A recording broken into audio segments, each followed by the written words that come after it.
하늘입니다. 할렐루야.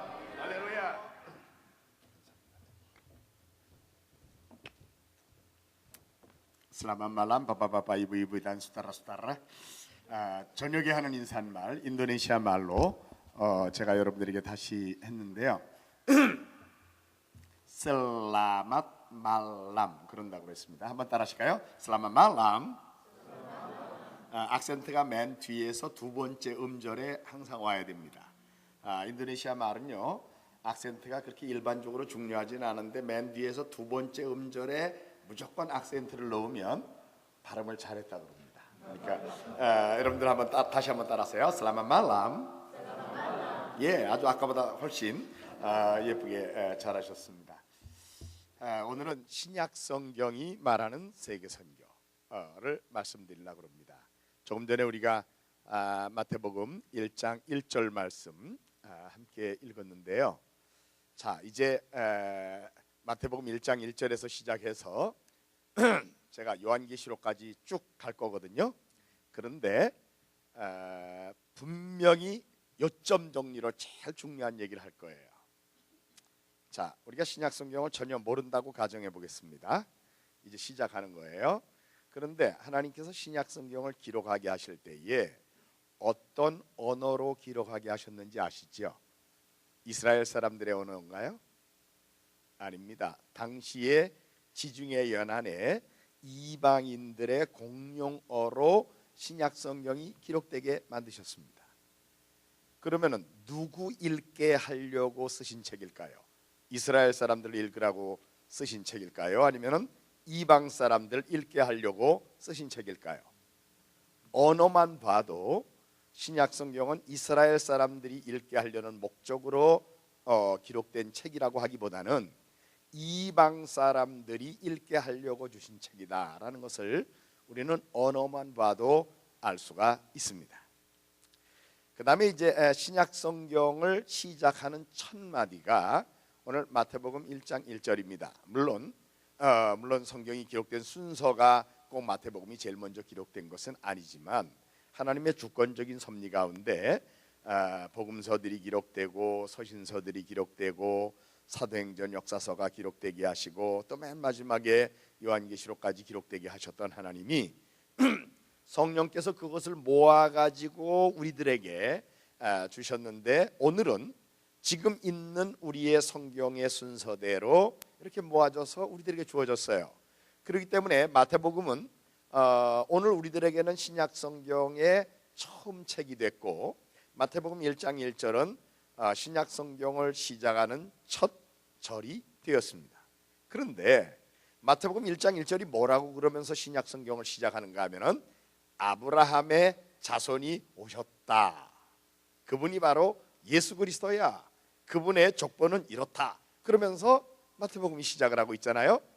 여러분, 제가 어제 저녁에 하나님이 아브라함에게 주셨던 언약에 대한 말씀을 드릴 때에 하나님이 창세기 22장에 보면은 이삭을 제물로 드리라 그러셨다가 이삭을 제물로 드리라 그럴 때에 멈춰라 그러고는 양을 따로 준비해 가지고 그 여호와 이레의 양으로 제사를 드리게 하시고는 하나님이 맹세까지 하시면서 이제 창세기 22장 18절에 내 씨로 말미암아 천하 만민이 복을 얻을 것이니라 그렇게 말씀하셨다고 그랬어요.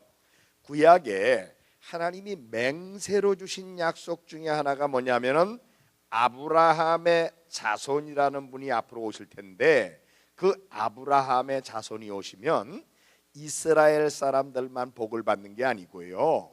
All nations on earth, 이 지구상에 살고 있는 모든 나라 사람들이 복을 받을 거다라고 하나님이 맹세로 약속을 주셨다고 그랬습니다. 그런데 여러분, 하나님이 맹세로 주신 약속은요 히브리서 6장 17절에 보면은 다른 때는 내가 이렇게 하겠다 그래놓고 그렇게 안 한 경우가 조금 있지만 하나님이 뭐 그렇게 말해놓고 그쵸 변개하고 그러는 분은 아니에요 사실은. 그런데 왜 우리 하나님 좋으신 하나님이기 때문에 내가 너희들에게 이제 벌을 주려고 그래 그러다가도 하나님 용서해 주세요 잘못했습니다 회개하면 그 뜻을 돌이키사 용서해 주고 원래 한다고 그랬던 대로 안 했다 이런 경우가 있거든요.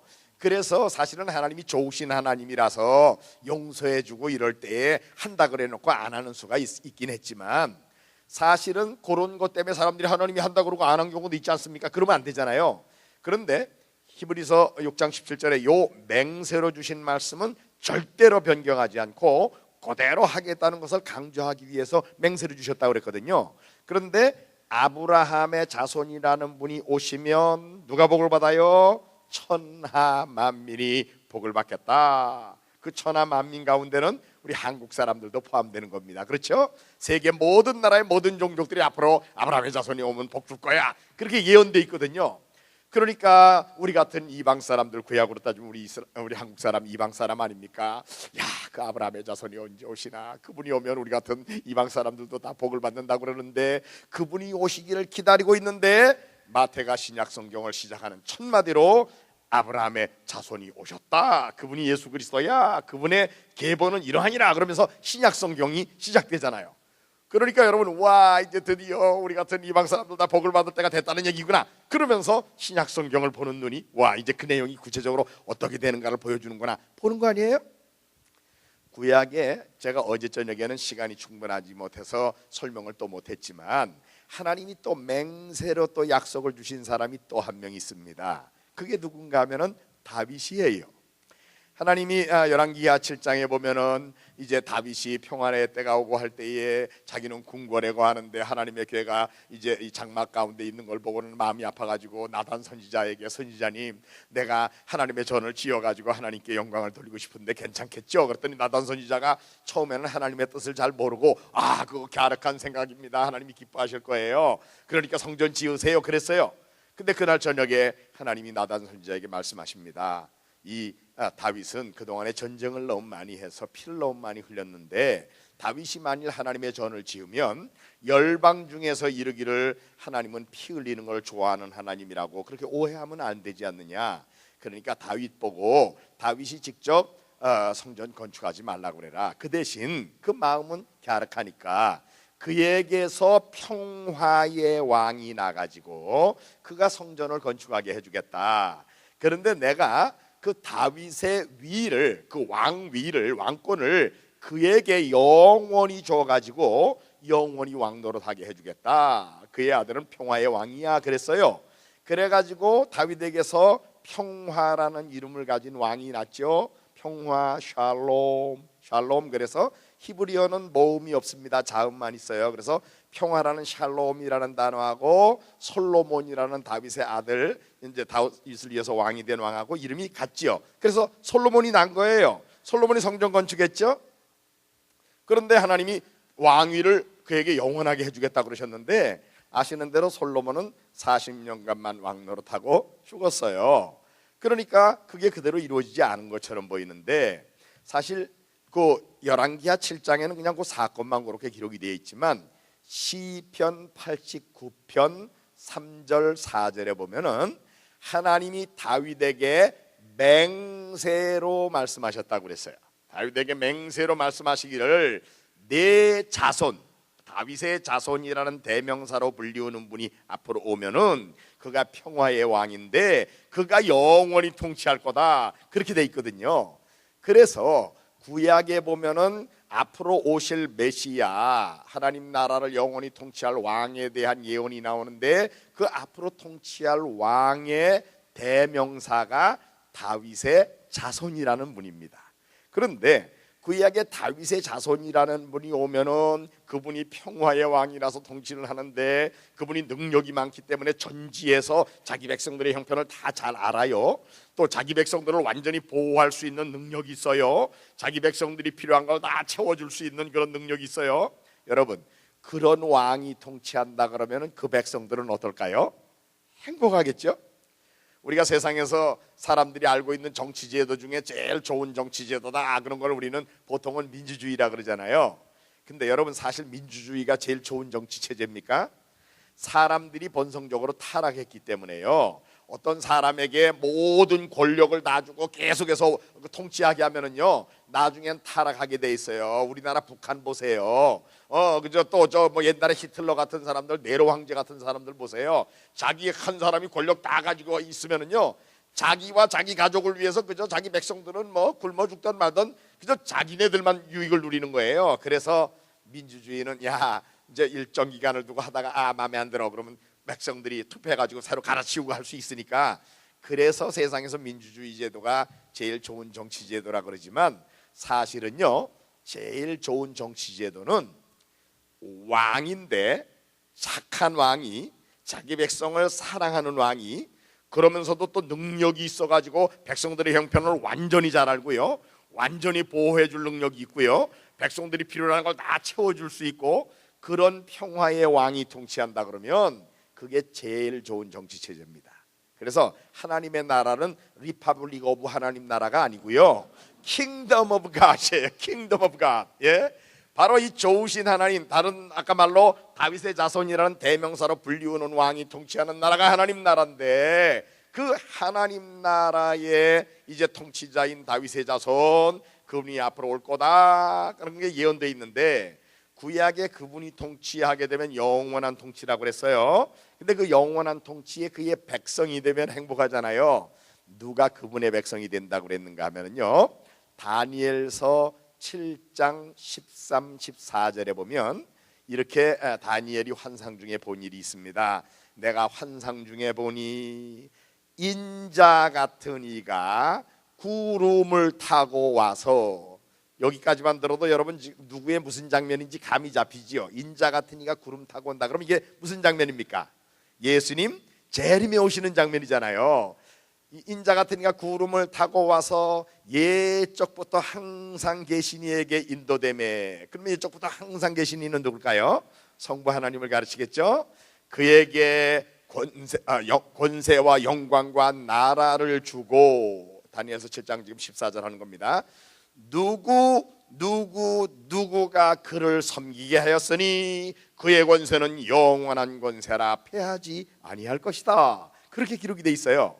거기 제가 누구라고 말한 게 바로 그 영원히 다스릴 통치할 그 왕의 백성이 될 사람들이 누군지를 말하는 건데, 다니엘서 7장 14절에 보니까 모든 백성과 나라들과 모든 방언을 말하는 자로 그를 섬기게 하였으니 all peoples and nations and men of every language가 그의 백성이 되겠다, 이렇게 돼 있어요. 그러니까 다윗의 자손이라는 평화의 왕이 와가지고 앞으로 통치하면 모두 그 왕의 통치에서 사람들이 행복해질 텐데, 그의 백성은 누구냐? 이스라엘 사람 12지파만이 아니라 모든 백성과 나라들과 모든 방언을 말하는 자들이 다 그의 백성이 되겠다. 한국 사람 포함돼야 안 돼요? 우리도 포함되는 겁니다. 세계 모든 나라 모든 종족들이 포함되는 그런 하나님 나라가 바로 그 다윗의 자손이라는 분이 오셔서 통치할 거다, 그 말이에요. 그래서 구약을 아는 사람 중에는 앞으로 다윗의 자손이라는 분이 언제 오나, 그분이 오면 우리 모두 세계 모든 나라 사람이 행복해질 텐데 기다리고 있는 거예요. 그런데 신약 성경을 시작하는 첫 마디가 다윗의 자손이 오셨다, 그분이 예수 그리스도야, 그분의 족보는 이러하니라, 그러면서 마태복음 1장 1절이 시작이 되잖아요. 그러니까 마태복음 1장 1절에 두 사람 이름이 나오는데, 아브라함의 자손이라는 말과 다윗의 자손이라는 말, 구약의 창세기 22장 18절에 아브라함의 자손, 땅의 모든 족속을 복받게 할 자예요. 다윗의 자손, 시편 89편 3절 4절에 보면은 영원히 통치할 평화의 왕이에요. 바로 그분이 오셨어. 그분이 바로 예수 그리스도야. 그분의 족보는 이러하니라. 그러면서 마태복음이 시작이 되잖아요. 그러니까 이제 신약 성경의 전체 내용이 처음 시작하는 말로 볼 때에 바로 구약에 예언되어 있던 온 인류를 복받게 할 사람, 또 온 인류를 평화로 통치할 바로 그분이 왔다는 얘기구나. 그러면서 우리가 이제 신약 성경을 읽기 시작하는 겁니다.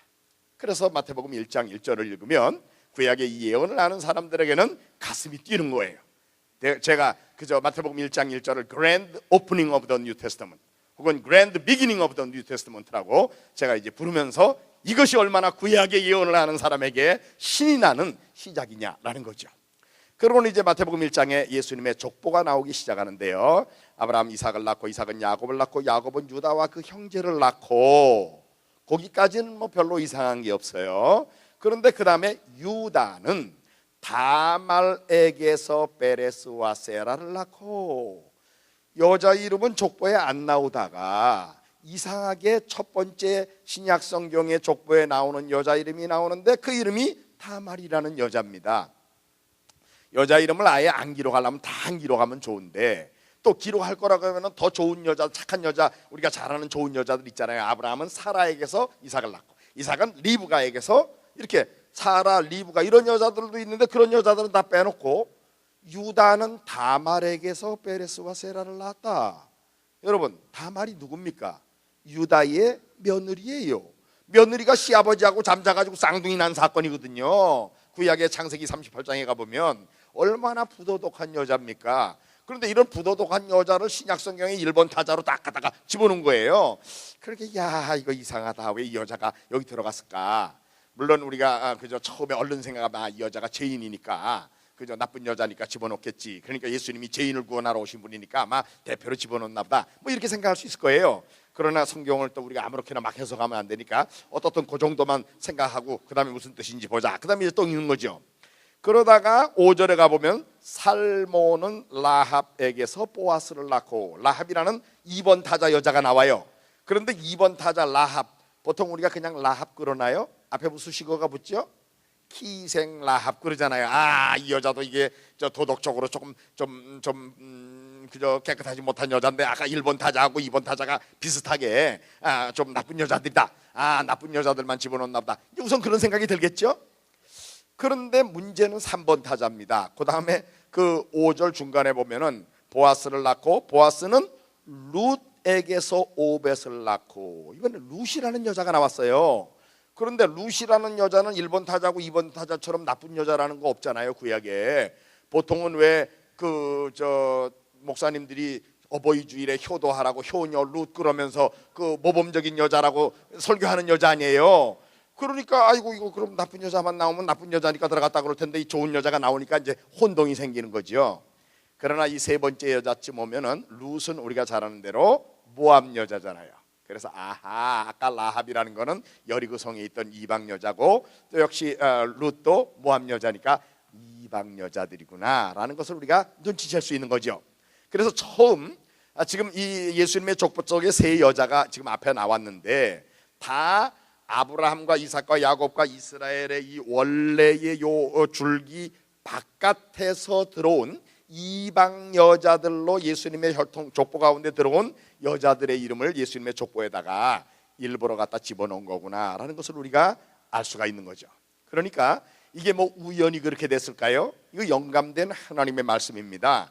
그러니까 특별히 아까 아브라함의 자손, 땅의 모든 족속을 복받게 할 사람, 또 다윗의 자손, 땅의 모든 족속을 평화로 통치할 왕, 그러니까 이방 사람들을 포함시켜 가지고 다 세상을 복받게 하려고 오신 분이 바로 아브라함의 자손, 다윗의 자손이야. 그런데 요분의 족보를 지금 말하는 거다 그러면서 일부러 이방 사람으로서 예수님의 족보에 끼어들어왔던 여자들의 이름을 갖다가 집어넣음으로 해서 예수님이 정말 이방 사람들까지를 다 포함해 가지고 그들을 행복하게 하려고, 그들을 복주려고 오신 분이다라는 것이 강조되는 그런 족보 속의 이름들이죠. 그리고 6절에 와가지고는 다윗 왕을 낳으니라. 다윗에게만 왕자가 하나 딱 붙어 있어요. 뭘 보여주는 겁니까? 이게 분명히 왕의 족보라는 걸 보여주는 거죠. 그리고는 6절 하반절에 보면은 다윗은 우리야의 아내에게서 솔로몬을 낳고, 이번에는 여자 이름이 하나 나왔는데 이번엔 우리아의 아내라고 썼어요. 우리가 그 여자 이름 원래 다 알잖아요. 뭐예요? 밧세바라고. 그러면 다윗은 밧세바에게서 솔로몬을 낳고 그래야 될 텐데 왜 밧세바에게서 솔로몬을 낳고라고 쓰지 않고 우리아의 아내에게서 솔로몬을 낳았다고 썼을까요? 그 이유가 뭐죠? 앞에 세 여자가 어떤 특징을 가지고 있었다고요? 이방 여자들이잖아요. 그러니까 보나마나 요 여자도 이방 여자라는 것을 강조하기 위해서 그랬을 거다라는 거죠. 여러분, 구약에 보면 밧세바가 이스라엘 여자인지 이방 여자인지 우리가 알 길이 없습니다. 그러나 그 남편 우리아는 구약 성경에 가보면은 헷사람 우리아, 가나안 7족 중에 한 종족이었던 헷족 속에 속한 우리아의 아내라 그 말이에요. 그러니까 보나마나 밧세바도 헷족 속에 속한 여자였겠죠. 그래서 일부러 예수님의 족보 속에 지금 예수님이 이 조상으로 가보면은 이방 사람들 중에 예수님의 조상 중에 끼어들어왔던 여자들이 있었다라는 게 지금 족보 속에서 강조되고 있는 것을 우리가 볼 수 있습니다. 그 다음에 이제 마태복음 2장에 보면은 유대인의 왕으로 나시니가 어디 계시뇨? 우리가 그에게 경배하러 왔노라. 그러고 와가지고 경배한 사람들이 있습니다. 누구예요? 동방박사들, 이방인들이죠. 이방인들이 오신 메시아에게 와서 경배하려고 왔다라는 것을 우리가 볼 수 있습니다. 그 다음에 헤롯이 예수님을 죽이려고 해가지고 예수님의 부모님들이 예수님을 밤에 급하게 모시고 저 애굽으로 피난을 가지 않습니까? 그래서 예수님의 유아기, 어린아기 시절을 어디서 성장하십니까? 바로 저 애굽 이방 땅에서 예수님이 성장을 하십니다. 그래서 그것은 구약에 내가 애굽에서 내 아들을 불렀다라는 말씀이 그대로 이루어진 거다, 이렇게 성경이 또 말하고 있고요. 헤롯이 죽은 다음에 예수님이 이제 다시 가나안 땅으로 돌아오시는데 저 나사렛에 가서 사셨다 그랬어요. 이는 나사렛 사람이라 불리우는 말씀이 이루어지게 된 거다, 이렇게 말하고 있는데, 여러분 구약 성경을 읽으면서 앞으로 오실 메시아가 나사렛 사람이라고 불리울 거야, 이런 얘기 본 적 있습니까? 그런 단어가 아마 구약에서는 없었을 겁니다. 그런데 그러면은 그게 무슨 뜻이냐 그 말이죠. 성경이 분명히 그렇다고 기록하고 있는데, 그래서 이것도 우리가 분명히 알아야 될 것은 네체르라는 단어인데요. 나사렛이라는 단어와 네체르라는 단어, 히브리어의 바로 그 단어인데, 네체르라는 말은 이 가지라는 단어입니다. 그런데 이사야서 11장 1절에 보면은 이새의 뿌리에서 한 싹이 나서 가지가 할 때 그게 네체르예요. 자라가지고 결실할 것이다. 그러고는 쭉 이사야 11장 9절에 보면은 여호와를 아는 지식이 세상에 편만하게 되겠다. 그러고는 이사야 11장 10절에 이새의 뿌리에서 가지가 나가지고 결실할 것이고 그가 열방을 위한 기치로 들려질 것이다. Banner for the nations, 영어로는요. 그래가지고 열방이 그에게로 나오리라, 이렇게 기록이 돼 있어요. 이사야서 11장 10절에 보면은. 그러니까 나사렛 사람이라는 말의 의미도 뭔가 하면 예수님이 열방을 위한 깃발로 들려질 뿐이고, 그래서 열방이 그에게로 몰려오게 될 것이다 라는 의미가 있는 말이다, 그 말이에요. 예수님이 나사렛 사람이라고 불리게 된다, 그 말은 열방이 그에게로 이제 몰려오게 될 것에 대한 예언적인 말씀이라는 거죠. 그래서 사실은 평범한 말씀 같지만 이것도 예수님이 이방 사람들을 다 주께 예수님께로 이끌어드릴 분이시라는 게 강조되는 그런 말씀이라는 것을 우리가 알 수 있습니다. 그 다음에 이제 예수님께서 드디어 공생애를 시작을 하시게 되는데요. 이제 광야에 나가셔서 요단강에서 결국은 세례 요한에게 세례를 받으십니다. 그리고 마태복음 4장 1절부터 11절까지 해서 예수님이 유대 광야에서 마귀에게 시험을 받으십니다. 이때부터 이제 공생애가 시작이 되는 거예요. 예수님의 공생애 사역을 마태복음 1장 1절부터 11절, 4장 마태복음 4장 1절에서 11절까지가 시험 받으신 거고, 12절부터 시작해 가지고 공생애가 시작이 되는데, 마태복음 4장 12절에 이렇게 돼 있습니다. 요한의 잡힘을 들으시고 예수님이 저 갈릴리로 물러가셔서 가버나움에 가서 사셨으니, 그러고는 그 다음에 이사야서 9장 1절 2절에 있는 말씀을 인용을 하면서 이는 선지자 이사야로 하신 말씀을 이루려 하십니다. 그러면서 그 이사야서 9장 1절과 2절에 스불론 땅과 납달리 땅과 건너편 해변길과 이방의 갈릴리여, 흑암에 앉은 백성들에게 큰 빛이 비추었도다 라는 말씀이 이루어졌다, 이렇게 말하고 있어요. 제가 여러분들에게 이 팔레스타인 지도를 좀 조금 소개해 보겠습니다. 이제 여러분들 뭐 많이 지도에서 보셨겠습니다만, 이제 가나안 땅이 이렇게, 여기가 지중해고요. 여기 이제 갈릴리 바다가 있고 쭉 요단강이 오고 여기 이제 사해 바다가 있습니다. 예루살렘이 여기쯤 됩니다. 그런데 예수님께서 유대 광야에서 마귀에게 시험을 받으셨어요. 유대 광야가 여기입니다. 유대 광야, 유대에서 시험을 받으시고는 예수님의 공생의 첫 행보가 뭔가 하면은요, 저쪽 이 갈릴리로 가셔가지고 요 가버나움에 가서 사셨으니 이는 선지자 이사야로 하신 말씀을 이루려 하십니다. 그러면서 스불론 땅과 납달리 땅과, 이 스불론 지파와 납달리 지파에게 줬던 땅입니다. 건너편 해변길과 이방의 갈릴리 지방의 이방인들이 많이 사는 지역, 거기요. 그러면서 너희가 원래는 흑암에 앉은 백성들이었고 사망의 음침한 그런 골짜기였는데 그들에게 큰 빛이 비추었도다라는 게 이루어졌다, 그 말이에요. 예수님이 빛이시잖아요. 나는 세상의 빛이다. 바로 예수님이 바로 저 흑암에 앉은 백성들, 특별히 이방 사람들이 많이 모여 사는 갈릴리 지역을 방문하셨다. 이것이 예수님의 공생애의 첫 행보로 성경에 기록됐다, 그 말입니다. 여러분, 어떤 공직자가 공직에 취임식을 하고 취임식 끝나자마자 첫 번째로 하는 행동은요, 굉장히 자기가 어떤 일을 중요하게 여기는지를 상징적으로 보여주는 그런 행동입니다. 우리 한국에 수년 전에 허준영 경찰청장이라는 분이 경찰청장으로 취임식을 딱 마쳤습니다. 취임식이 끝나자마자 옆에 헬리콥터를 대기해놨다가 헬리콥터를 타고 독도를 방문을 했어요. 왜 그랬죠? 나 평소에 헬리콥터 막 타보고 싶었는데 마음대로 못 탔어. 근데 내가 이제 경찰청장 됐으니까 한번 타보자. 그렇게 탄 거예요?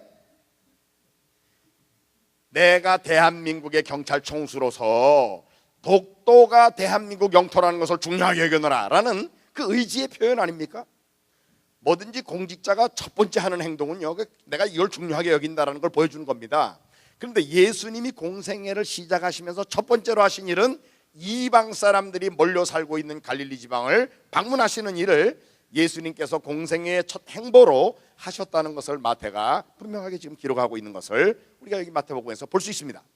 그러고는 드디어 17절에, 마태복음 4장 17절에 예수님이 공생애의 첫 메시지를 선언하시는데요, 여러분, 예수님의 공생애의 첫 메시지 내용이 뭐죠? 뭐라고 그러셨어요?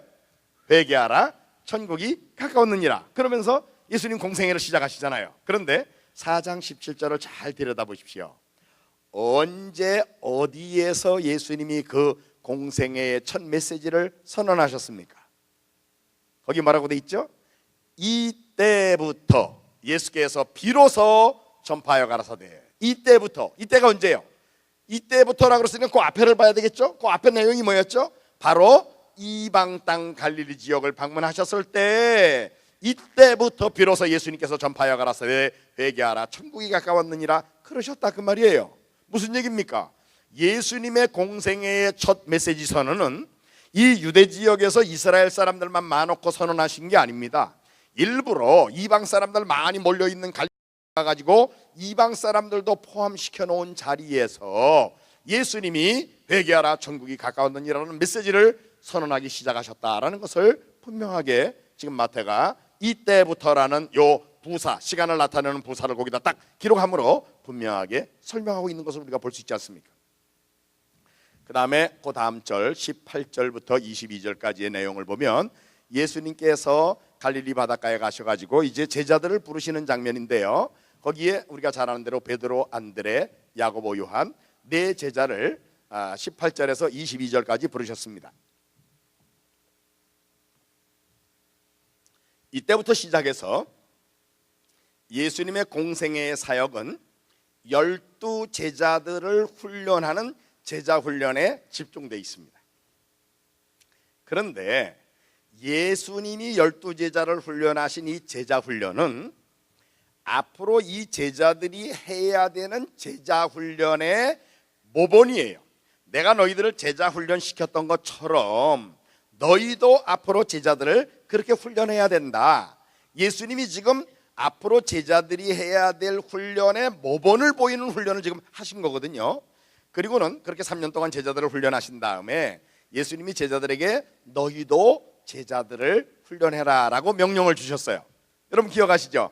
예수님이 제자들에게 제자 삼으라는 말씀하신 거 기억하시죠? 어디에 있죠? 마태복음 28장 18, 19, 20절에 우리가 일반적으로 선교의 대위임령이라고 말하는 그 구절이 바로 예수님의 제자 훈련, 제자들에게 이제 제자 훈련을 명령하신 내용인데요, 예수님이 제자들을 훈련하신 그 제자 훈련의 내용을 이해하기 위해서 예수님의 제자 훈련의 명령을 잘 관찰해 볼 필요가 있습니다. 제가 한번 암송해 볼게요. 일부러 제가 틀리게 암송할 겁니다. 여러분들이 어디가 틀렸는지를 여러분들이 찝어내셔야 되는 거예요. 자, 제가 암송합니다. 예수께서 나와 일러 가라사대 하늘과 땅의 모든 권세를 내게 주셨으니 그러므로 너희는 제자를 삼아 아버지와 아들과 성령의 이름으로 세례를 주고 내가 너희에게 분부한 모든 것을 가르쳐 지키게 하라. 볼지어다 내가 세상 끝날까지 너희와 항상 함께 있으리라 하시니라. 아멘. 자, 사람성했죠? 어디가 틀렸죠? 예? 가서 모든 족속으로, 그거 빼놨죠? 빼도 되는 거예요? 아니, 마음에 안 들면 좀 빼도 되잖아요. 그래요? 안 됩니다. 성경 하나님의 말씀은요 1.1획도 오류가 없는 하나님의 말씀입니다. 절대로 더하거나 빼거나 하면 안 돼요. 그래서 요한계시록의 맨 마지막 장에 보면 뭐라고 그랬어요? 이 책에 있는 예언의 말씀에다 뭘 더하는 사람은요, 그 사람은 이 책에 있는 재앙을 그 사람한테 더해버리겠다고 그러셨어요. 무서운 겁니다. 또 이 책에 있는 말씀에서 뭘 빼는 사람은 천국에서 그 사람을 빼버린다고 그랬어요. 그러니까 하나님의 말씀에다가는 절대로 뭘 더하거나 빼거나 그러면 안 되는 거예요. 그런데 조금 전에 제가 암송하면서 너희는 가서 모든 족속으로 요거 빼놨잖아요. 예? 빼면 안 됩니다. 그러니까 예수님이 주신 제자훈련의 이 명령은 가서 모든 족속으로 제자를 삼는 제자훈련이에요.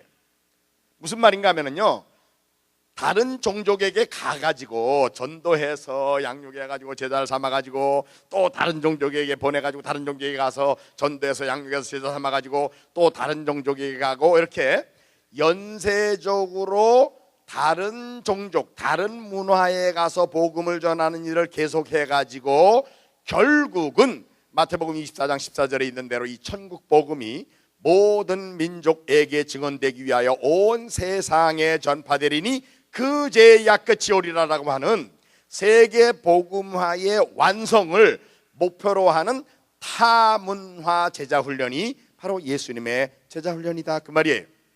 Cross-cultural disciple making for world evangelization, 이거예요. 그런데 요즘 우리 한국교회가 하는 제자훈련은 보통은 어떻습니까? 안 믿는 사람 전도해서 교회로 데려온 건 이건 전도라 그래요. 그 다음에 그 사람을 영적으로 성장한 사람을 만들어주기 위해서 영적인 성숙을 도와줍니다. 그 다음에 영적으로 성숙된 사람이 또 일꾼이 되게 하기 위하여 전도하는 법, 성경 연구법, 소그룹 인도하는 법, 이런 거 이제 이큐핑이라고 그러잖아요. 일꾼을 만들어줘요. 또 일꾼이 된 사람 리더십이 있어서 이제 리더십 트레이닝을 또 시켜가지고 그게 다 제자훈련이라 그럽니다. 영적 성숙, 또 일하는 방법을 가르쳐서 일꾼을 만들고 지도자를 만들고, 이거 다 제자훈련이라 그러는데, 자, 잘 훈련돼 가지고 이제 훌륭한 인물이 됐어요. 그러면은 보통 교회에서 어떡하죠? 절대로 우리 교회를 떠나서는 안 되느니라, 그거잖아요. 그러나 우리 성경에서 말하는 우리 예수님의 제자훈련은 가서 다른 종족을 제자 삼는 제자훈련이라니까요. 우리 한국교회가 이렇게 보내는 일, 가가지고 다른 종족을 제자 삼고 이런 걸 안 하니까 성경은 더 이상 주실 수가 없고, 그래가지고 그저 무협소설 쓰는 분들에게 야 써라 그래가지고 무협소설에 보면은 왜 그런 얘기 나오잖아요. 어떤 도사님이 도 같았는데 떡고머리 같은 애가 하나 와가지고 도사님 한 수 가르쳐 주십시오. 그러면 야 인마 가서 물이나 떠와라, 밥 지어와라. 그럼 물 떠오고 밥 지어오고 그러면 한 수 가르쳐 주고 딱딱 때려주고 시큰도 맞고 또 하고, 그래가지고 훈련을 다 시켜가지고 나중에 이제 이 녀석이 말이죠, 실력이 도사님하고 이제 같아져가지고 대련 붙으면 한 대 딱 때리면 도사님 한 대 딱 때리고 실력이 똑같아지면 그 다음에 도사님이 뭐라 그러죠? 야 이제 내가 다 가르칠 게 없다. 그러니까 그 다음에 뭐라 그래요? 하산하라 그래야 되는 거 아니에요. 그거를 내가 너 가르치냐고 얼마나 고생했는지 아냐. 그러니까 너 절대로 내가 죽는 날까지 이 산을 떠나서는 안 되느니라. 그러면은 그 도는 그저 그 산 꼭대기에 있다가 결국은 없어지고 마는 도로 끝나고 마는 거예요. 그때 하산하라 그래야 이 도가 퍼져나가고 더 발전하고 그러는 거 아니겠어요? 사실 이건 그저 제가 농담으로 한 말씀드리지만 성경에서는 분명히 성경에 예수님이 제자훈련한 제자훈련은요, 다른 종족을 제자 삼는 일을 연쇄적으로 계속하게 해가지고 세계 복음화를 완성하는 것을 목표로 하는 제자훈련이지, 어떤 로컬 처치를 메가 처치로 만드는, 대교회로 만드는 것을 목표로 하는 그런 제자훈련이 아니다, 그 말이에요. 지금 우리 한국교회가 대교회 운동으로 말미암아 신음하고 있습니다. 교회들이 커지는 거는 감사한 일이지만 그것 때문에 정말 하나님의 영광이 가려지고 얼마나 많은 고통이 지금 있습니까? 우리가 다 아는 일 아니에요? 하나님이 기뻐하시는 일이 아니에요. 일꾼을 나눠줘야죠. 일꾼이 없는데 가야지요. 그렇지 않습니까? 그래서 예수님이 지금 제자들을 3년 동안 훈련시키는데요, 예수님의 제자 훈련은 그렇기 때문에 이 유대주의의 그 문화에 사로잡혀 있는 예수님의 제자들을 이 유대주의 문화의 껍질을 벗어버리고 이제는 정말 세계 다른 종족들을 자기들과 이스라엘 사람과 똑같은 가치를 지닌 하나님의 사랑의 대상으로 보는 눈을 갖게 만드는 그런 제자 훈련이거든요. 그래서 성경 속에서 여러분들이 잘 관찰해 보면은요, 예수님의 제자 훈련에 두드러진 특징이 여러 가지가 있지만 그 중에 제가 오늘 여러분들에게 강조하고 싶은 두 가지 특징은, 첫째로는 예수님이 일부러 제자들이 보는 데서 이방 사람들을 계속 맞아주는 모습, 이방 사람들을 전혀 차별 대우하지 않고 똑같이 유대인과 똑같이 대우해주는 모습을 계속해서 제자들에게 보여주시는 겁니다. 그래야 예수님의 제자들이 이제 이 종족 우월감 이런 게 깨져버릴 테니까요. 이게 첫 번째 예수님의 제자 훈련의 특징이고요. 또 하나는 예수님이 제자들에게 가르치셨던 가르침의 그 내용, 컨텐츠를 보면은 그 내용이 뭐냐면 하나님께서 이방 사람들도 사랑하신다, 이방 사람들도 하나님이 구원하셔, 이방 사람들도 하나님의 은혜의 수혜자들이다라는 것을 계속해서 예수님이 가르치셨다 그 말이에요. 이것이 예수님의 제자 훈련의 특성입니다. 그래서 아까 지금 마태복음 지금 4장을 하고 있는데요, 아까 18절에서 22절까지 베드로, 안드레, 야고보, 요한 불렀다고 그랬죠? 그 다음 절 보십시오. 23절 24절을 제가 읽을 텐데요, 마태복음 4장 지금 하고 있습니다. 이번에는 제가 읽을 텐데 여러분들이 잘 관찰해 보세요. 거기에 예수님의 대중전도 사역에 대한 첫 번째 기록인데요, 거기에 몰려온 사람들이 어디에서 제일 많이 몰려왔는지를 여러분들이 잘 관찰해 보시기 바랍니다. 마태복음 4장 23절. 예수께서 온 갈릴리에 두루 다니사 그들의 회당에서 가르치시며 천국 복음을 전파하시며 백성 중에 모든 병과 모든 약한 것을 고치시니 그의 소문이 온 수리아에 퍼진지라. 사람들이 이 모든 앓는 자, 곧 각종 병에 걸려서 고통당하는 자, 귀신 들린 자, 간절하는 자, 중풍병자들을 데려오니 그들을 고치시더라. 아멘. 자, 어디서 제일 사람들이 많이 몰려왔습니까? 수리아죠. 수리아. 이게 예수님의 대중전도 사역의 첫 번째 기록입니다. 뭐 처음에는 뭐 예수님이 그저 유대인들만 많고 사역을 하시다가 유대인들이 뺀들뺀들 말을 안 들으니까 화가 나가지고 야, 뭐 하나님이 니들만 사랑하시는 줄 아냐? 이방인들도 그 다음부터 껴줘라. 그래서 나중에 껴주신 게 아니에요. 이거는요, 처음 예수님의 대중전도 사역에 대한 첫 번째 기록인데 그의 소문이 온 수리아에 퍼졌다. 수리아가 어디입니까? 바로 여기입니다.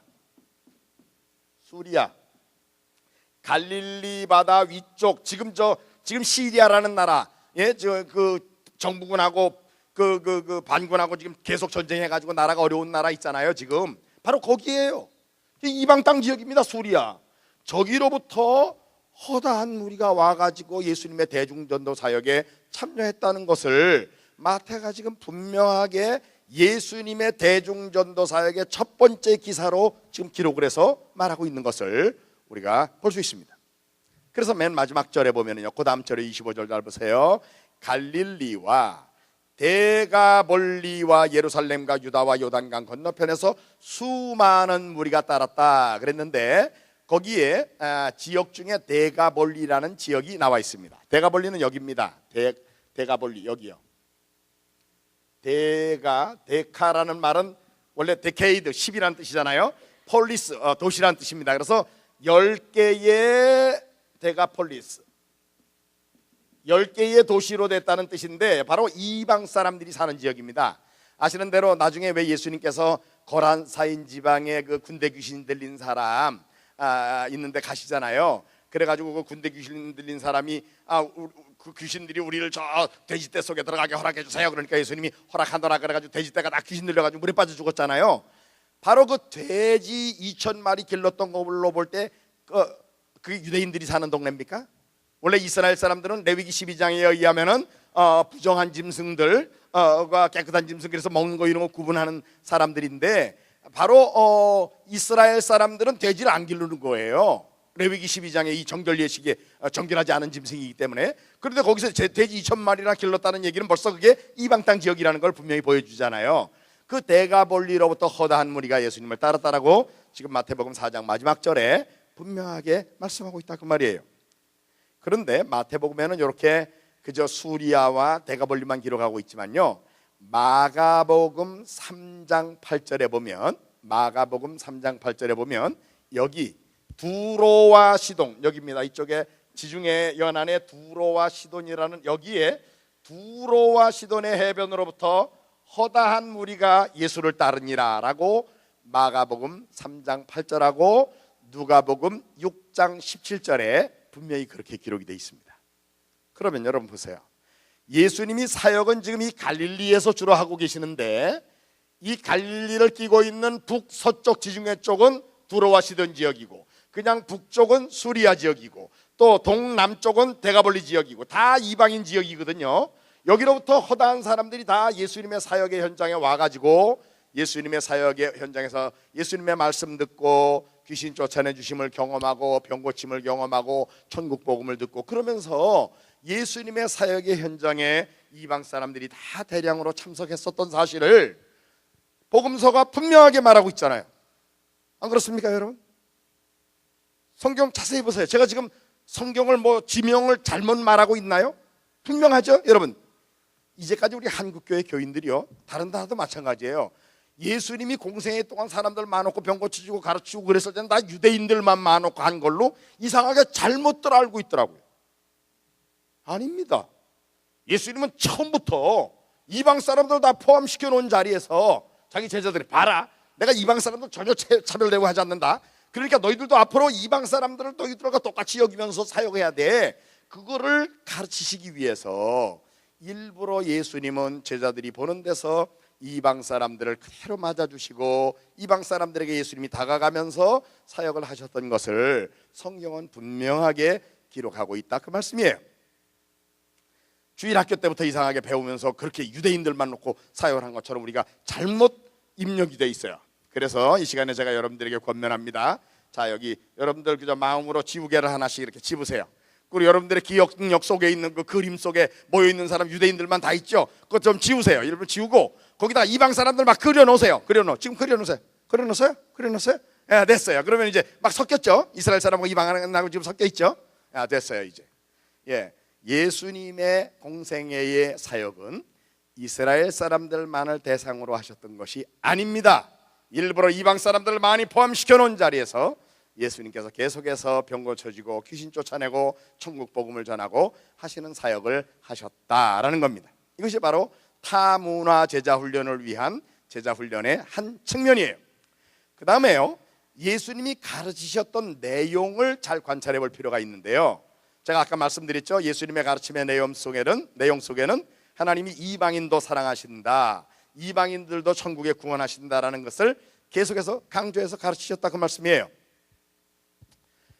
복음서에 기록된 내용 중에 예수님이 가르치신 내용으로 그 컨텐츠가 기록된 첫 번째 예수님이 가르치신 내용으로 기록된 내용이 여러분 뭔지 기억하세요? 누가복음 4장에 가서 한번 보겠습니다. 누가복음 4장을 찾습니다. 누가복음 4장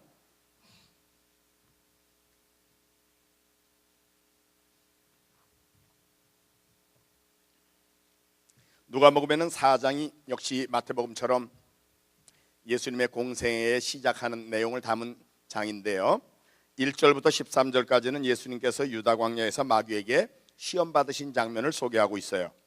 그리고 14절 15절에는 갈릴리에 오셔가지고 말씀을 전파하셨더니 사람들이 예수님을 칭송했다.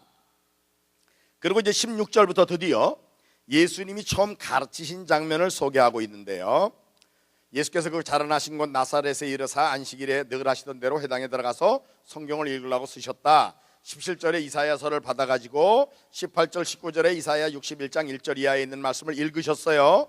그리고는 20절에 그 책을 맡은 자에게 주시고는 그 다음에 21절에 예수님 말씀하십니다. 이 글이 오늘날 너희 귀에 응했다. 이사야 61장에 나와 있는 내용이 오늘 이제 성취된 거야. 바로 이사야 61장에 나온 내용이 바로 나를 가르치는 거야. 그런 주장을 하신 거죠.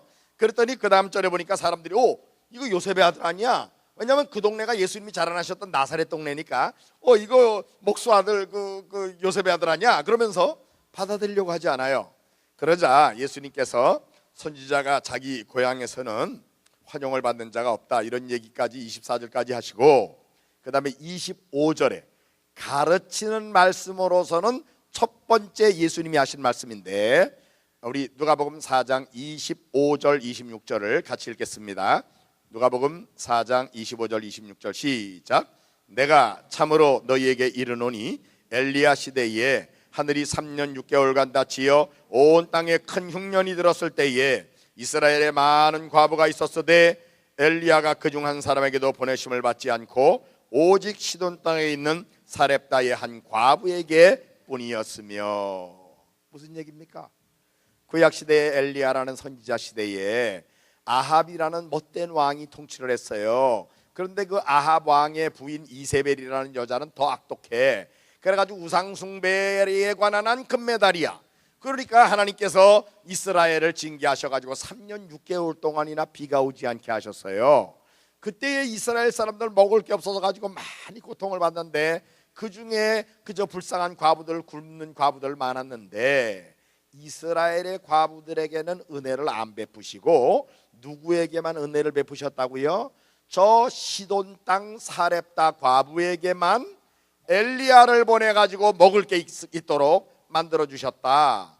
이게 바로 예수님이 공생애에서 말씀하셨던 내용으로 성경에 기록된 것으로서는 첫 번째 내용입니다. 예? 무슨 얘기요? 그 내용이 뭡니까? 너희 이스라엘 사람들, 하나님이 너희들 이스라엘 사람들만 사랑하신다고 착각하지 말라 그 말이에요. 구약 시대에 오히려 이스라엘 사람들에게 베풀지 않으셨던 특별한 은혜를 이방 사람들에게 베풀어 주셨던 케이스가 있었어 라는 얘기를 예수님이 말씀하시면서 공생애의 가르침을 시작하고 계시는 것을 우리가 여기서 분명히 볼 수 있지 않습니까? 그 다음에 27절을 또 보겠습니다. 27절 시작. 또 선지자 엘리사 때에 이스라엘에 많은 나병 환자가 있었으되 그 중에 한 사람도 깨끗함을 얻지 못하고 오직 수리아 사람 나만 뿐이었느니라.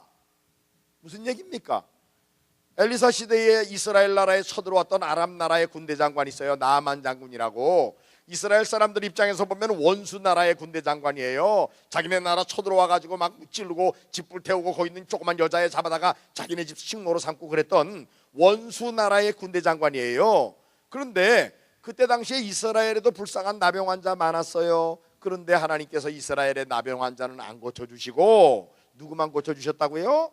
이스라엘의 원수 나라의 군대 장관 나만 장군만 고쳐주셨다 그 말이에요. 이게 예수님이 첫날 가르치면서 가르치셨던 말씀이에요. 그 내용이 뭡니까? 바로 이거지요. 이스라엘 사람만 하나님이 은혜를 베풀어 주시는 게 아니었다 그 말이에요.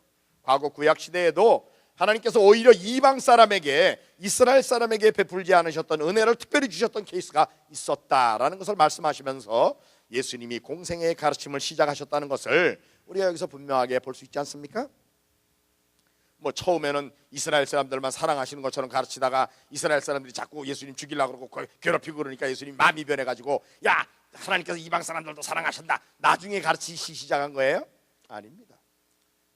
From the very beginning, 예수님의 사역의 아주 처음부터 하나님이 이방 사람들 사랑하셨다, 구약 시대에도 있었어, 이런 얘기를 하시면서 예수님께서 공생애의 가르침을 시작하셨던 것을 우리가 분명하게 볼 수 있다 그 말이에요. 예수님의 3년 동안의 가르침 속에서 이 공간복음서에 보면 예수님이 많이 이방 사람들을 접촉하는 모습, 이방인들에 대한 내용을 말씀하시는 내용, 이런 내용들이 많이 기록이 되어 있습니다. 그 중에 한두 가지만 더 말씀드려보면 마태복음 8장에 5절 이하에 보면은 로마 군대의 백부장의 하인이 중풍병으로 고생을 하고 있습니다. 이분이 유대인 장로들을 예수님께 보내가지고 그 자기 하인을 고쳐달라 그러니까 예수님이 그래 내가 가서 고쳐주지. 그리고 예수님이 그 백부장의 집으로 오신다는 거예요. 그 사람 로마 사람입니다. 이방인이죠. 그런데 예수님이 자기 집에 오신다는 얘기를 듣고는 이 백부장이 깜짝 놀라면서, 아, 예수님 우리 집에 오신 것을 나는 감당하지 못하겠습니다. 내가 이래봬도 저 군인이라서 계급사에서 잘하는데요, 나보다 높은 사람이 나보고 가라 그러면 내가 가야 되고, 또 오라 그러면 오야 되고, 내 밑에도 쫄따구들이 있어가지고 가라 그러면 가고 오라 그러면 오는데 예수님이 뭐 직접 우리 집까지 오십니까? 말씀만 하셔도 내 하인이 낫겠습니다, 그러는 거예요. 예수님께서 그 말씀을 들으시고는 깜짝 놀라시면서 마태복음 8장 10절에 내가 참으로 너희에게 이르노니, 예수님이 참으로 너희에게 이른다, 이거는요 딴 때 한 말 중에 거짓말도 좀 있지만 요건 진짜야, 그런 뜻이에요? 아닙니다. 예수님이 참으로 또는 진실로 하는 얘기는요, 이거는 예수님의 강조법이에요. 강조법. 내가 지금 중요한 얘기 하려고 그러니까 잘 들어, 그 얘기거든요. 내가 참으로 너희에게 이르노니 내가 이스라엘 사람들 중에도 이만한 믿음을 본 적이 없다. 이스라엘 사람들 일반적으로 생각하기를 다른 것은 뭐 이방 사람들이 우리보다 더 나은 게 있을지 몰라도 믿음에 관한 한 우리가 믿음의 조상 아브라함의 자손이지, 그러니까 믿음은 우리가 금메달이야, 그러고 있는데 예수님이 지금 내가 이스라엘 사람들 중에도 이만한 믿음을 본 적이 없다 그러시는 거예요. 그러니까요 이방 사람이 더 믿음 좋다는 거 말씀하신 거죠. 그것만 해도 삐질 일인데 그 다음 절에 11절에 뭐라 그러신지 아세요? 동서로부터 많은 사람이 이르러 아브라함과 이삭과 야곱과 함께 천국에 앉으려니와. 무슨 얘기요? 동서로부터 수많은 이방 사람들이 와가지고 그냥 천국의 변두리에 와가서 꼽자리 좀 낄 거다, 그 정도가 아니에요. 이스라엘의 그 당당한 기라석 같은 그 족장인 자기네들이 그냥 껍벅 죽는 아브라함, 이삭, 야곱, 그 초기 족장과 함께 당당하게 천국에 들어와 함께 앉아 있겠다, 그 말이. 그러고는 그 다음 말은 진짜 삐질 말씀을 하시는데 뭐라고 그래요? 나라의 본 백성들은 밖에 버리워 이를 갈미 있겠다. 한마디로 너희들보다 더 믿음 좋은 사람이 이방인이 있어. 이방인들도 대량으로 많이 구원받을 거야. 너희들 중에도 구원 못 받을 사람도 있어, 그 얘기 아니에요? 예수님은 지금 분명하게 유대주의의 편견을 가지고 있는 제자들의 생각을 확 깨버리는 이런 가르침을 가르치고 계셨던 것을 우리가 성경 속에서 보게 되는 겁니다. 예수님은 이렇게 이방 사람들도 하나님이 사랑하신다, 이방 사람들에게도 좋은 믿음이 있는 사람이 있다, 구원받는다라는 것을 분명히 가르치셨다, 그 말씀이에요. 그 다음에 그 8장에 마태복음 8장에서 그 다음에 보면은 예수님이 저녁 때 예수님께 나오는 사람들을 다 고쳐주시고, 그러다가 18절에 보면, 마태복음 8장 18절에 보면 무리가 예수님을 애워싸는 것을 보시고, 자, 많은 사람들이 몰려와가지고 예수님 주위에 몰려와요. 이제 병 고침 받고 그러려고 몰려온 거죠. 그때 그 사람들 고쳐주고 막 복음 전하면 그 사람들 다 구원할 수 있잖아요. 그런데 예수님 뭐라 그러십니까? 건너편으로 가기를 명하시니라. 그래가지고요 많은 사람 구원할 수 있는 기회가 됐는데 그들 팽개치고 가자 그래가지고 배 타고 예수님이 지금 저 가버나움 쪽에서 이쪽 거라사인 지방 데가볼리 지역으로 이제 가시는 거예요. 근데 여러분 아시죠? 예수님 그날 피곤하니까 배 앞쪽에서 주무시고 계시고 제자들이 배를 저어가는데, 우리가 잘 아는 대로 제자들 중에 적어도 4명은 그 바닥에서 고기 잡아먹던 어부 출신이잖아요. 뭐 갈릴리 바다 가보셨겠지만 그렇게 큰 바다도 아닙니다. 그저 이쪽에서 저쪽 건너가는 거 그렇게 힘드는 게 아니에요. 그런데 그날따라 광풍이 일어나가지고 바람이 부는데 감당이 안 되는 거예요. 그러니까 자기네 나름대로 애써가지고 가려고 그러다가 안 되겠으니까 이제 뭐 배에 물이 들어오고 뭐 바람이 부는데 감당이 안 되니까 할 수 없이 예수님에게 가가지고 우리의 죽게 된 것을 안 돌아봅니까? 그러면서 예수님을 깨운 거죠. 제자들이 아마 자존감이 굉장히 상했을 거예요. 왜요? 자기들 어부 출신이잖아요. 어부 출신이 배 몰고 가다가 감당이 안 되니까 목수 출신한테 가가지고 살가지고 그러니 이게 얼마나 체면이 안 쓰겠어요. 그런데 뭐 예수님이 능력 있는 분인 줄 아니까 할 수 없잖아요. 그 방법밖에 없잖아요. 그래가지고 예수님에게 살려달라니까 예수님이 깨나셔가지고 뭐라 그러셔요? 아, 니들이 그런 나를 알아보고 깨웠구나. 아, 잘했다. 그러셨어요? 어찌하여 너희가 그렇게 믿음이 없느냐? 그러면서 책망하시잖아요. 여러분, 제자들이 책망받아 마땅하지요. 왜 그래요? 그 항해를 명령하신 분이 누굽니까? 예수님이잖아요. 또 그 배에 누가 타고 계세요? 예수님 타고 계시잖아요. 그 배가 뒤집혀요? 그 배는 절대 안 뒤집힙니다. 예수님이 가라고 명령해서 가는 길입니다. 그리고 그 배에 예수님 모시고 가는 배입니다. 그러기에 풍랑이 일어도 실제로 그 배는 절대로 뒤집히지 않습니다. 그때 예수님의 제자들이 정말 믿음이 큰 자들이라 그러면 그 풍랑을 해서 야 풍랑아 까불지 마라. 이거 예수님이 가라 그래서 가시는 길이야? 가는 길이야? 예수님 모시고 가잖아. 네가 어쩔 거야? 그러면 풍랑이 와와 하다가 그래? 아 그렇구나 졌다 그러고 딱 멈출 텐데 그냥 겁이 나가지고 아이쿠 우리 죽네 야단 났네 그러니까 아 이 풍랑이 보니까 여러분들 믿음 없거든 그러니까 후후후 그러면서 그냥 득세해가지고 그랬죠. 이건 딴 얘기고 어떻든 건너편 마을에 이제 갔어요. 여러분 우리가 기억합시다. 우리가 주님 뜻대로 가는 길이고 주님 모시고 가는 길에도 풍랑이 일어날 때가 있습니다. 우리의 삶에 말이죠. 우리 선교 사역에도 마찬가지예요. 그때 우리가 주님 뜻대로 가는 길인지는 점검할 필요가 있어요.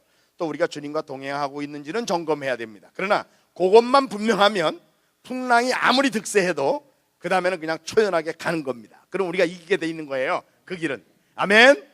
예, 우리의 삶의 모든 여정에서 그래야 됩니다. 자, 이제 건너편 마을에 도착했어요. 그럼 보세요.